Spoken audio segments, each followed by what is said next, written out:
Hi, I'm Sarah, on day 4 of the Turn Back Time Challenge. Well, I'm still going. I've started this diet a few times in the past months and years, and it was always around day 4 that I fell off the wagon. Not for any particular reason, except life just got in the way.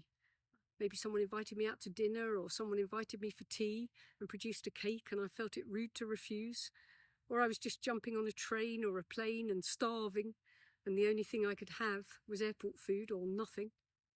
I can't stress how much easier it is to do this if you've cleared some time, at least the first week, to focus on you, on shopping, on home cooking.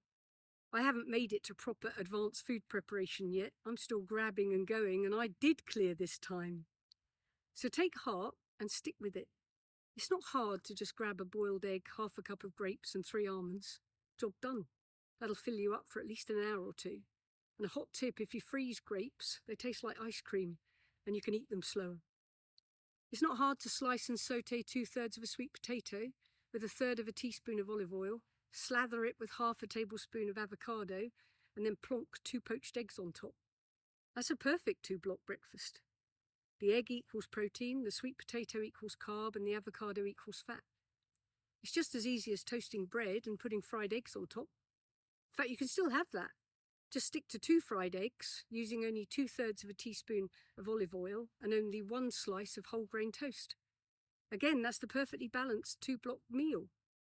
You can add another half a slice of toast if you want, if you add 1 ounce of lean bacon and another 1/3 of a teaspoon of olive oil to cook it.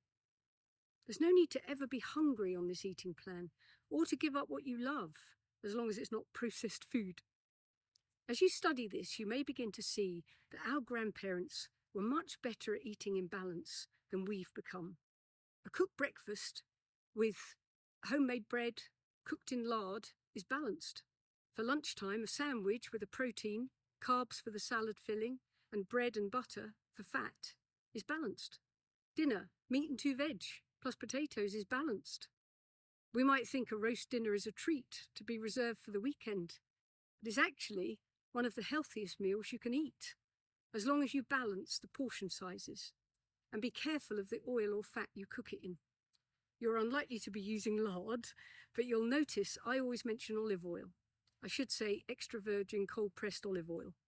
It's one of the oils which is the safest for your health, instead of the range of seed oils, which can quite frankly kill you after making you uncomfortably fat. All the vegetable oils they've tried to sell to us as healthy, sunflower oil, safflower oil, canola oil, are now believed to be responsible for increasing deaths. Some people have criticised olive oil, saying it's dangerous if heated, but that would have to be a heat far in excess of anything that you would create in the cooking process. If you don't fancy olive oil, you can try almond oil, avocado oil, or coconut oil. They're equally good. If you have any of these other vegetable seed oils in your cupboard, do not use them up. Throw them out immediately and never touch them again. They're poison, literally poison. They're believed to be among the leading cause of cancer and heart disease in the world right now. They have no nutritional value. In the raw form, these oils are toxins and can cause sterility and inflammation. I know this may be demanding a complete sea change in what you're used to, but you can research the dangers of these oils, which are in everything processed, called canola, rapeseed, corn oil, soybean oil, even rice bran oil, which sounds so healthy. The problem is linoleic acid, otherwise known as omega-6. Our intake of omega-6 is soaring from how much we imbibed 25 years ago. It wipes out omega-3. Omega-6 is inflammatory, omega-3 is anti-inflammatory.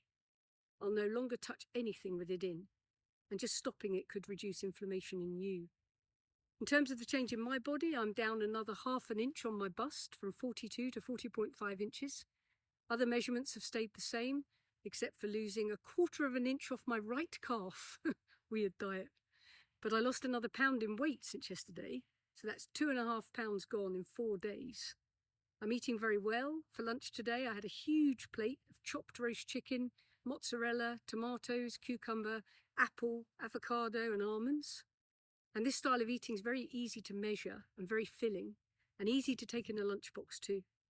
I have a guilty treat when the sweet tooth kicks in, which stays in balance. It's low-fat yogurt, raspberries, blueberries, dry oats, almonds, and some mozzarella on the side for protein. Far better than chocolate. The protein can be the problem. You sometimes end up eating bizarre combinations for the time of day. But the aim is fuel, remember that, not convention. While this is an 8-week challenge, I don't intend to ever go backwards. This is an eating plan and not a diet. These 8 weeks are aimed at revolutionising the way I eat and my body to change my health and my weight for good. So far, so good. And on to day 5.